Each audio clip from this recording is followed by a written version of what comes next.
By cracky, we've made it. We made it to number 1 on our FINTRAC's Most Wanted countdown.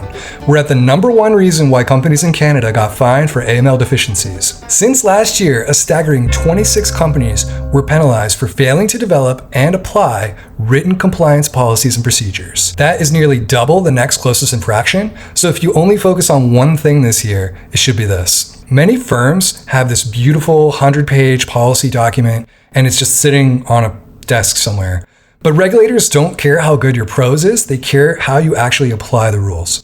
So the number 1 fine happens when there's a gap between what your policy says and what your team actually does.